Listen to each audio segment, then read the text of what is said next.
Hey everyone, it's Sarah here. So I'm here to set up my Hobonichi Cousin for week 12. So before we get into it, don't forget to like and subscribe. So this week, if you don't know me, I'm Sarah. I say this every time, but I'm Sarah. I'm a project manager, and I take some of those project management tools and planning, and I use them for my functional planning and my weekly planning, project planning, work life, and personal life. So that's the whole deal. That's how I use my planner. So we'll get into it. This is my planning system, basically. So my work bullet journal and my Hobonichi Cousin Avec. So this is what I use for like the basis and Outlook, of course, but as the basis of all my planning. So here what I'm doing is I'm going through my daily pages, getting all my next actions that went into my inbox and anything from the waiting on. So you'll see later on that I break up my dailies in different sections. Just to help me keep track of different things that are needed from me or my expectations of others, I guess. That sounds like negative, my expectations of others. No, like if I'm waiting on something from someone.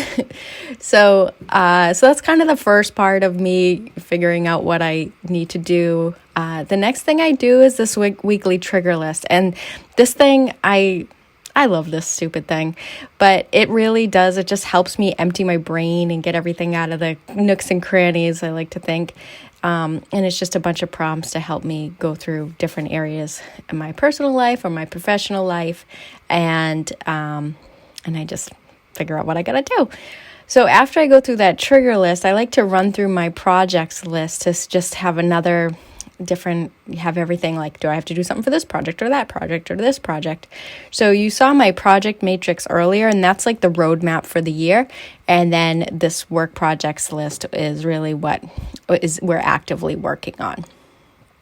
So that's really how I corral all the things and keep track of all my work to-dos and my personal to-dos, and I keep them in that next action list. Is kind of like the biggest part of the running to-do list and biggest part of my system. So now I'm just getting into it, and I'm setting up my weekly schedule, and I always put my plan the grind and my YouTube stuff in first.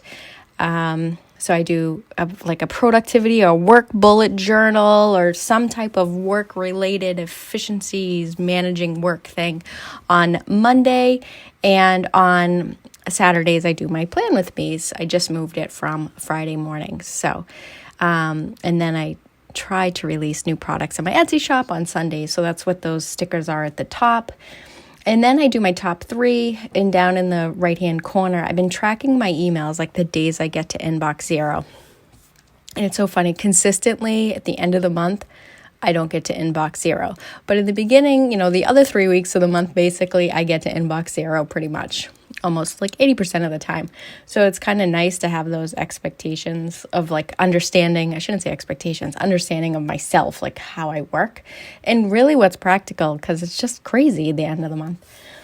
So putting in my weekly schedule, and I'm using these stickers from my shop, and I like to use the stickers for when it's like a big meeting or when I'm driving the meeting. So it's one thing for me to attend the meeting. It's like easy to attend a meeting, but when you're driving the meeting, which I drive 90% of the meetings I'm in because I'm a project manager, it's just like, it's a different level of mental load, I guess. So I like to use the stickers so I can help prepare for the meeting. And then I go in and I just put my other stuff in there. So some trainings that I have this week, and some one-on-ones with my team. And so that's how I use the weekly spread. And I'm trying to like add more pizzazz to my weekly spread, because I use it basically just to understand the blocks of time that I have free. But I want to use it more.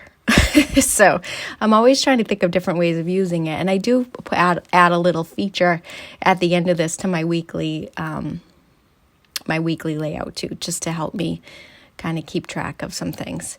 So the sidebar, I always put in my CI project, which is really like, it used to be Sarah time, but it's more my CI project. So this month for March is health, and for moving into April, because this is a split week, I do a spring cleaning, so I like to declutter. So I'll be going through my house and doing another 40 bag challenge. So if you've been following for a while, I did this last year. I've been doing it for several years. So I'll be tracking doing my 40 bag challenge too. And I'm trying to finish up my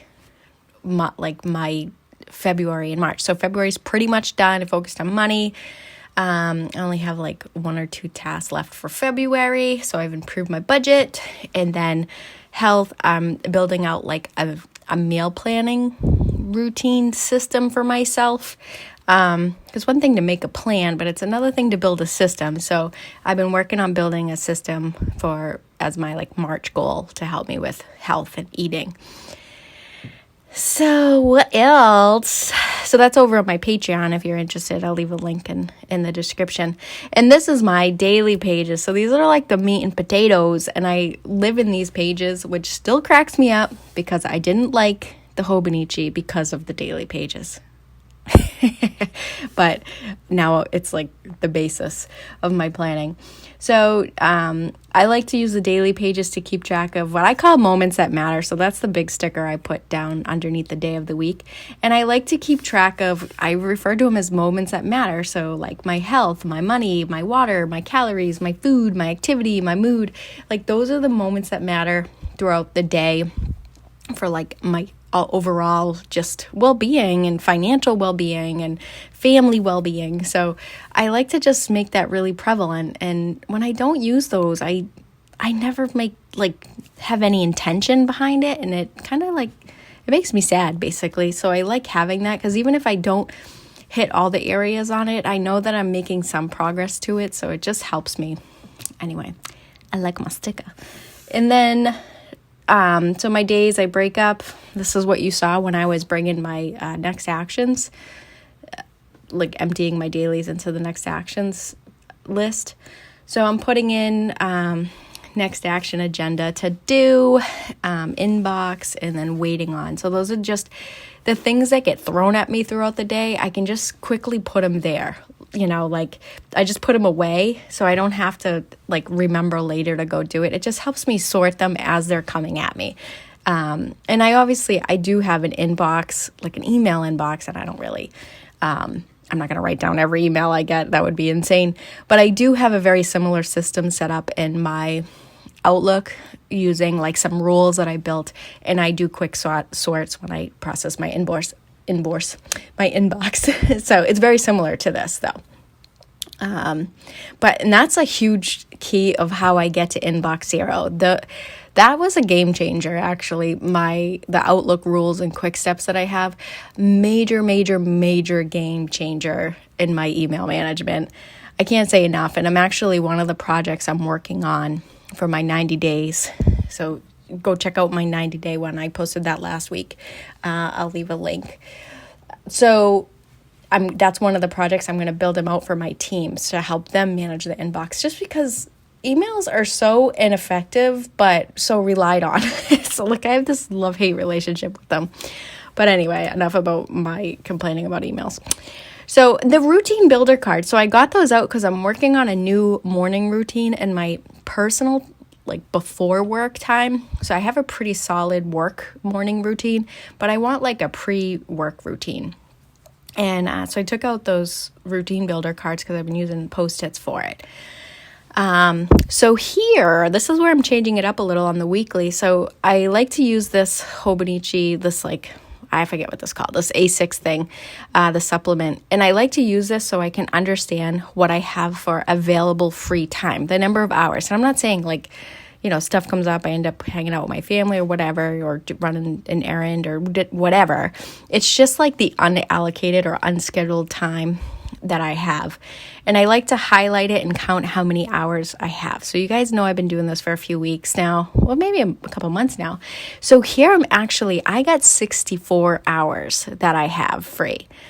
or unscheduled, I should say. And I want to track how many of those hours, day over day, I've used. Because I noticed that I'm like, yeah, I don't need to do anything today. I don't need to do anything. And then I end up like 4 days go by and I didn't really use those time effectively. So I want to keep track so I can I'm wasting my time. I'm wasting my time to work on Playing the Grind or read or take a bath.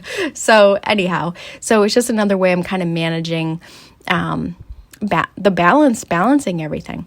So thanks for watching, everyone, and I hope you liked this video. If you did, don't forget to like and subscribe and check out some of these other videos that I have coming up that you might like. So again, functional planning, love it, use it all the time, as you can see, and work bullet journal. That's kind of like the two pieces of my system. So talk to you soon. Have a great week. Thanks, guys. Bye.